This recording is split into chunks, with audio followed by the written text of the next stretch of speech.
Next up, we have another sensational panel as we look into the play of live sports. We are pleased to have as session lead for this keynote panel, Mr. Philip Bernard, CEO and Global Chairman of Globecasts.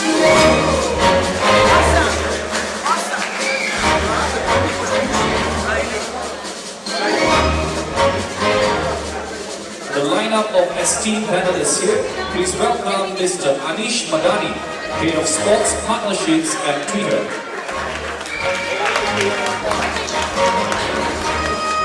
Mr. Italo Zanzi, Executive Vice President of Fox Networks Group Asia and Managing Director of its Sports Network. Mr. Mike Kerr, Managing Director of Asia for beIN Sports.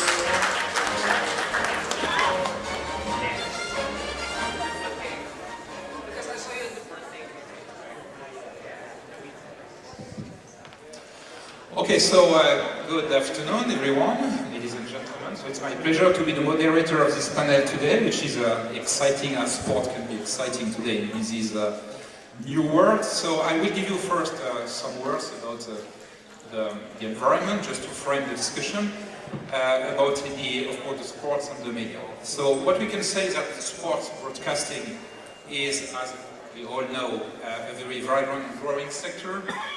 It's the key arena for live content, but there are key challenges today.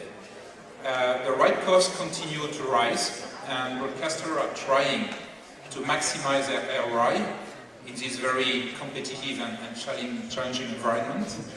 As far as they are faced to existing competitors or traditional competitors, but as well new entrants beginning to significantly change the landscape. So I just want to give you two examples, very well known. Facebook is partnering with Fox Sports to stream Champions League soccer games in the US, and Amazon is paying $50 million for NFL rights to stream 10 Thursday night games on Amazon. That's just two examples of the new entrants in this quite well-established sport environment.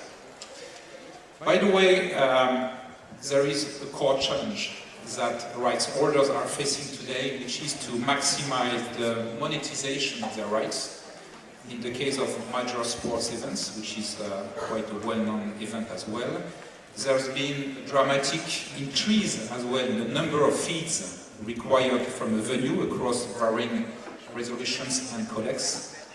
There is as well been fed by one key trend over the recent years, the ever-increasing need for more content from each event to satisfy the expanded range of platforms and devices that viewers use to access content. And that content has to be at a high standard, technically and artistically. So in a nutshell, I would like to raise some key points, and then we will open the question session.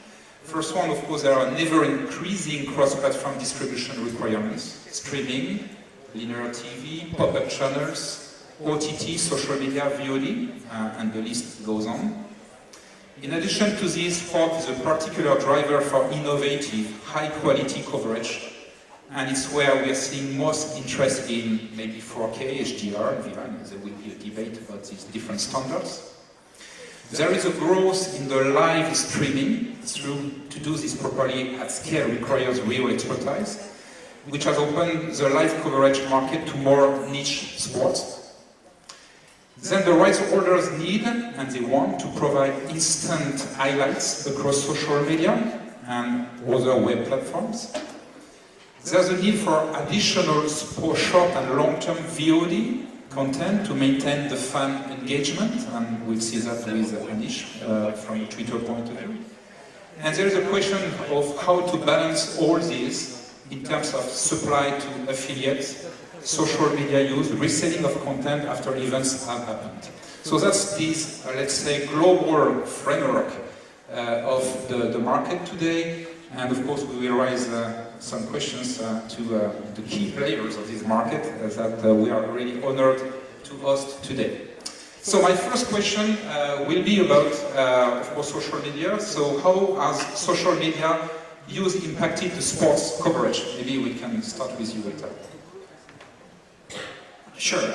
It's a very broad question, and it's a broad industry, and we have terrific relationships with all the major social media platforms. And I suppose, in a good way, they're like chameleons, right? They play roles across every part of the spectrum. Right? They are the ultimate distributor of content to people every day, both for life, entertainment, sports. They're also an advertising seller, they are a rights buyer. So I suppose for us, it really depends on how we build that relationship and how we also react to the things that happen on their platforms that they're not directly in control of. So for us, the direct relationships we have are terrific. You know, we will use it as a channel to distribute the content we find to be additive to what we have on our subscription channels and platforms. We also distribute a lot of branded content through the social networks in a very targeted way. At the same time, at times they are competitors, right? You know, there are social networks that are out there bidding for rights. They're selling advertising, and so we have to monitor kind of every, let's say, activity and judge kind of how it falls into that spectrum, and have an open and positive discussion with folks at the networks who we have a good relationship with. And what about you, Mike, about the way you coverage it? Well, I agree with Ito. I think it's a complex and developing relationship that traditional broadcasters will have with not just social media networks, but internet networks or IP channels, whether that's a YouTube or a Google, for example. And we see that there are partnerships forming. We do see competitive forces also coming up. But I think the most successful ways that sports is being delivered to the consumer and adding value to the consumer is in the way that Fox, for example, are doing it in the US with a partnership with Facebook. I think when you look at some of the social networks' direct acquisition and delivery of sport content, it does still feel a little bit like proof of concept. And it remains to be seen what the long-term business model is going to, or what long-term business model will develop, which will be successful. But I think at the end of the day, we all need to be consumer-focused, I think more today than we ever have been. And so it's about delivering what the consumer wants, and whether that means we are selective in the way that we partner with social media or other IP delivery platforms or networks, or whether there is a full-blown partnership whereby linear networks, for example, are being delivered to consumers, where the consumer wants to actually consume that content. So we are talking about the business model. So what's the view of Facebook? Because maybe you have a particular business model. I think the way we think about it, especially at Twitter, is that at the heart of everything that we're doing is the public conversation. Right? I remember we live life in sport in 4-year cycles, and in the 2014 World Cup, in the Brazil-Germany game, we had the most tweeted game of all time, and there's this moment where that's the currency with which the platform is operating. And I remember when I started out then, we didn't even have video on the platform. Right? So much of it is that things are evolving really rapidly. I think our view in particular is that we're a complement to the broadcasters, and I think we've shown that across the world now in many different places where, earlier this year with Fox in the US, for example, there was every goal of the World Cup was tweeted out, and there was actually money that Fox was able to make from that, as we're doing with other broadcasters. So I think it's a combination. If you look across the sports ecosystem, first we have to build a community, right? Wherever that community may exist. Fortunately, because Twitter happens to be a public platform, there are individuals and institutions that want to share out there, and then as a result of that, the conversations increase, and therefore there is monetization opportunities with partners as well. So I'd say that's how the business model progresses. I think so much of our investment in this space has been as we've gone along. It was never intended to be a platform which would deliver live sport to begin with, but here we are. Thank you. So I think the other question is more about the way you want to manage your go-to-market between traditional distribution to affiliates, but as well maybe the web for the brand awareness, the social networks for auxiliary revenues, and I think we have as a broadcast a strong partnership with Discovery where they monetize a bit to sell more goodies and maybe everything but clothing, etc. And this is the case as well for the football clubs in the UK. So how do you see today the best way to manage this mix in terms of go-to-market and according to the cost of this different go-to-market? Mike, if you want. Yeah, sure. Again, I think it's a great question, and it's a fairly complex answer.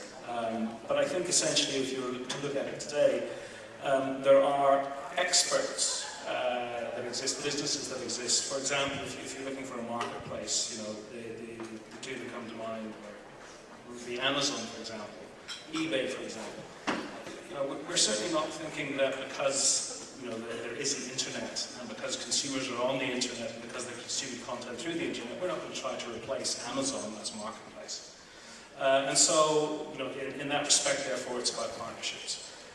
Social media networks obviously have an incredible reach across the globe, and they have an incredible scale, and therefore they add value to that sort of partnership. But linear TV isn't dead. It's not dead, certainly in this part of the world, and will continue for many years. But it in itself will change.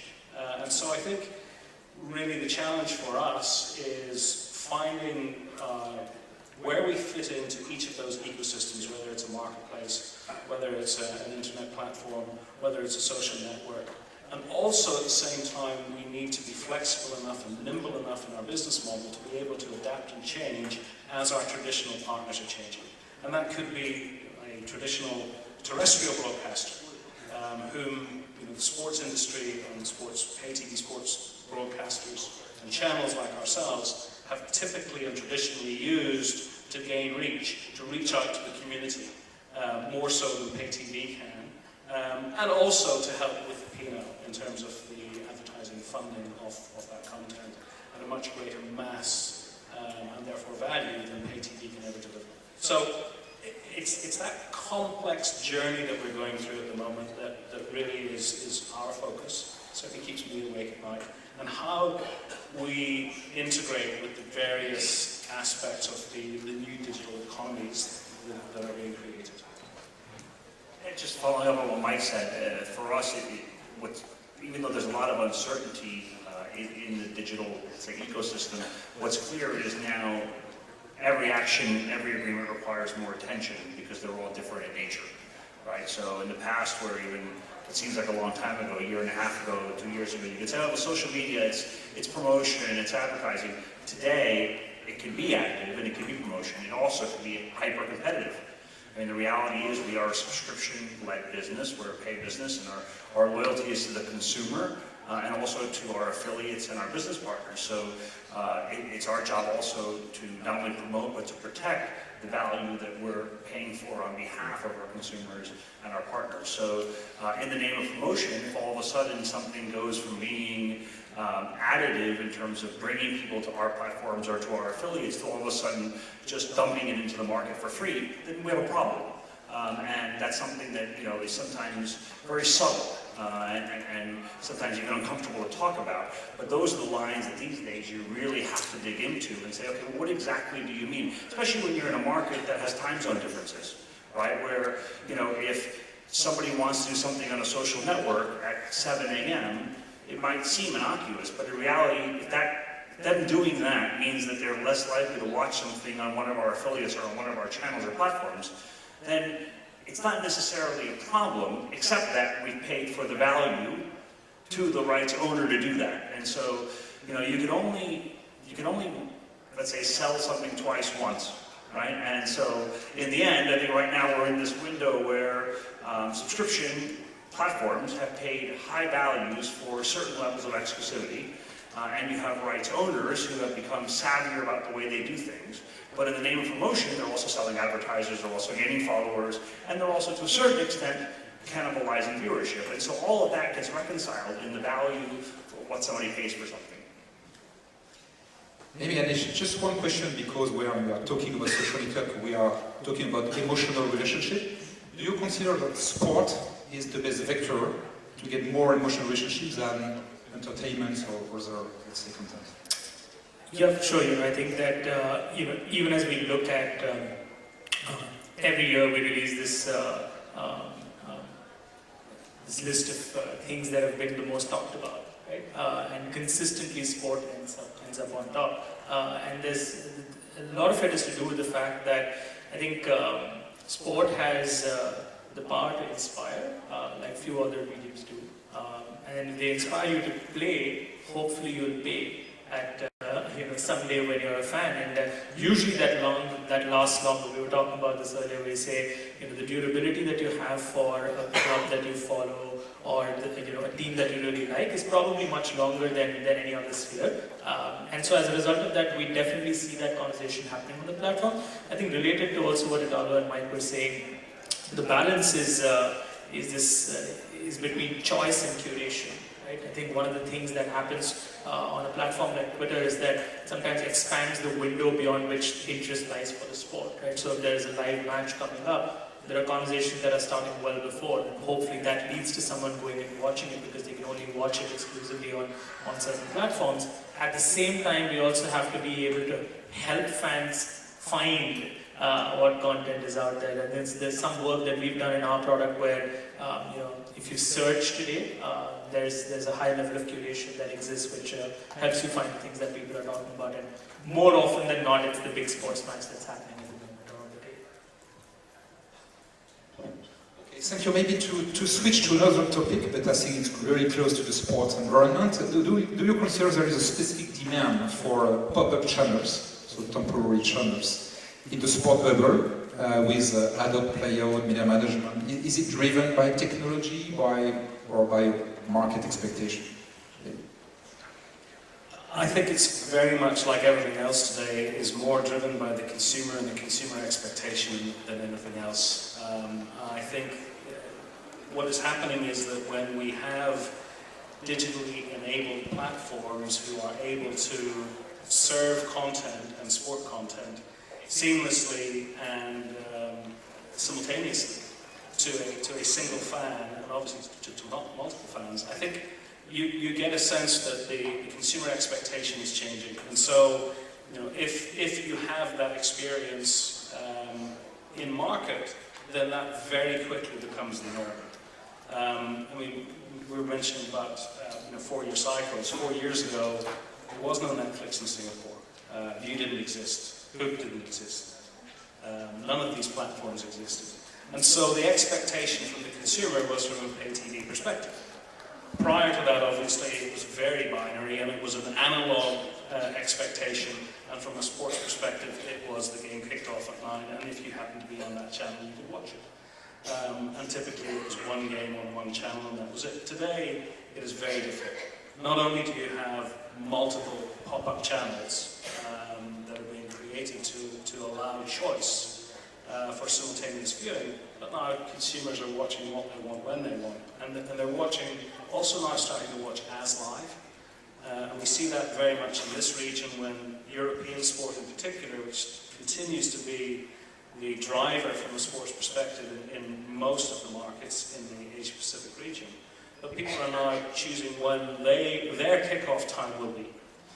And so they are, I guess, sort of shutting themselves off from social media networks and everything else, every other news source, so that they don't see the score, and watching and enjoying that content, as I said, when they want, as they want, and whatever screen they want. So, to get back to the pop-up channels, it's consumer expectation, and that can cause issues in traditional broadcasting technology setups. And so there's where you're seeing the agents of change, where traditional broadcasters now must be able to offer that consumer choice. I agree with what Mike said. I think I would add just that I think from a sports standpoint, we have to do a better job at perhaps cultivating TVOD opportunities in terms of making sports, especially niche sports, available to folks who want to watch them, are willing to pay for them, but they're not available. And so people, unfortunately, sometimes turn to piracy. So we enable, a very dangerous beast in the ecosystem. And overall, it's about ease of access and letting people know what's available. Even if they've paid for it, they may not even know it's available or where to find it. I mean, that sounds very simplistic, but as a consumer, you live it all the time. And then if it is available to purchase, you know how to get it, where to get it, and what to pay for it. And I would say the other piece where the industry has moved, I think, too fast is just to think that if it's not linear, that means that you have to start a broadcast when the whistle blows, right? There is something to be said for non-linear, broader coverage of sport, where you're actually telling the story, and somebody can tune in who's a real fan half an hour before and get a linear-like broadcast on a, let's say, ad hoc asset. Whereas these days we look at it and say, okay, well, there's no production at all. Someone's going to just kind of get bars until the game starts, and then the minute the game ends, it's gone. And I think that there is a middle ground there where, especially people who are avid fans and want to pay for it, want a better experience overall. Yeah, I think in this case there's a lot that still needs to be done. I think we're getting into a place where at least at Twitter, for instance, there's, to what Italo was saying, there's a lot of work we're doing with partners to make sure that that pre-match experience in time also comes together really nicely. There's a lot of experimentation happening with formats and how you want to showcase pre-match content to fans. So there'll be something that's super friendly with just two guys just sitting and talking to each other, seeing how that experiment flows, seeing if there's advertiser interest there, and then building on it. I think what the advantage that we have today, and even in terms of discovery of niche content, right? A lot of those individuals that the fans may be following already, maybe on platforms like ours, who may help them discover where the content is being broadcast. And so I think the opportunity is that we can really build even for underserved sports as well. Good. So thank you. Maybe it's time for moving to the questions in the room. So if I can get the questions on my screen, that would be perfect. I've got one, but I can't click on it. Anyway. Yes, perfect. So the question is, does the partial failure of a digital platform such like Dazen in Italy teach us that traditional TV can and should still be a key ally of digital delivered content? Maybe Italian question, or maybe for Italian?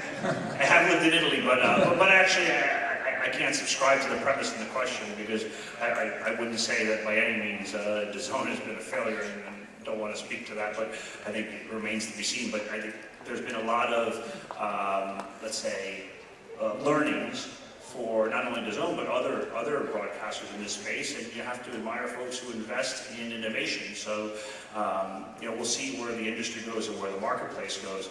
I think what all of these, let's say, situations have underscored, with high-profile pay-per-view events, with the World Cup, other things, is that there is a technology requirement that needs to really be focused on, and a technology requirement that, needs some really smart people to understand the guts of it, and no matter how well prepared even the originator might be, it might be that last piece before it gets to the end user that's the most important. And so I think all of these things are additive from an innovation standpoint, and I think as we look at second screen, they become even more important, because the reality is, unless somebody is watching something that has a completely simultaneous delivery, the second screen could be good, a second screen could be not so good. And so, to go back to the question, I think it's very early days in this space. I admire the innovation, and it's something for everybody to consider and invest in appropriately as we go forward. Good. So maybe the last one.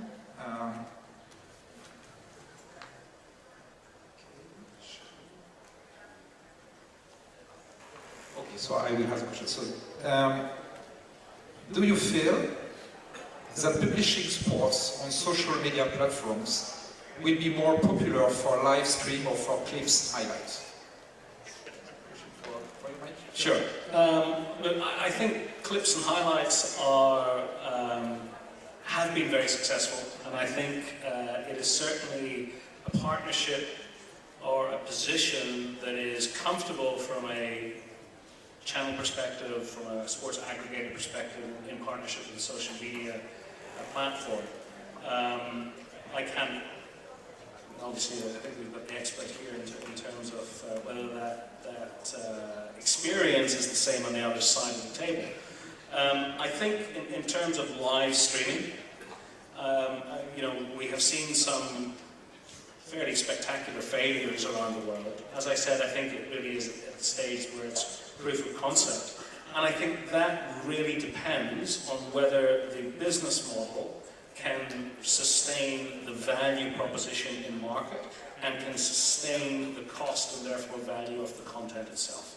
Because if that ecosystem is not sustained by whatever model of live stream that happens, then it's going to break down very quickly. Yeah, and Mike's absolutely right. We work with 950 content partners around the world, and we announced 50 of them in September here. And at the core of those content partnerships is clips and highlights, because we've built a model over many years, learning from our partners' experiences, that there is additional incremental value to be unlocked for our broadcast partners and federation partners from there. And so it was a really nice flywheel of being able to make sure the fans can keep up with what's happening in the season, and they watch the live games where the value sits. And we're very thoughtful about live streaming. We're not precious about exclusivity or rights at all. In fact, the way we think about it is actually working with broadcasters and federations where they want it to be distributed further. Right? So one example earlier this year was we distributed the Caribbean Premier League, the T20 Cricket League, because they didn't have broadcasters in about 54 countries. So it made sense for them to do that, and I think wherever that continues to make sense for partners, we'll continue to partner with. And if I may, just to close this from me, I think it's a welcomed participation from our standpoint that social media networks are actually investing in this space because it regulates the environment. Something doesn't necessarily need to be paid for. It can be free so long as it's licensed and so long as it's permission-based. And that really helps clean up the marketplace, deliver a better experience for the consumer. And in a perfect world, everything out there, whether it's free and accessible, somebody's given permission to do it versus becoming a lawless media landscape, which is dangerous for everybody. Okay, so I think this is the end of the session. So I would like to thank you, all of you, for this, I think, very, let's say, emotional session, I will say, in the sport event. And I think we can close the session now. Thank you so much.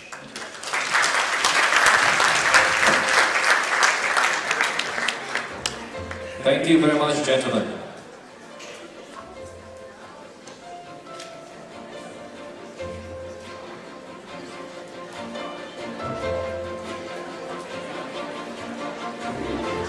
All right, ladies and gentlemen, the next session will be starting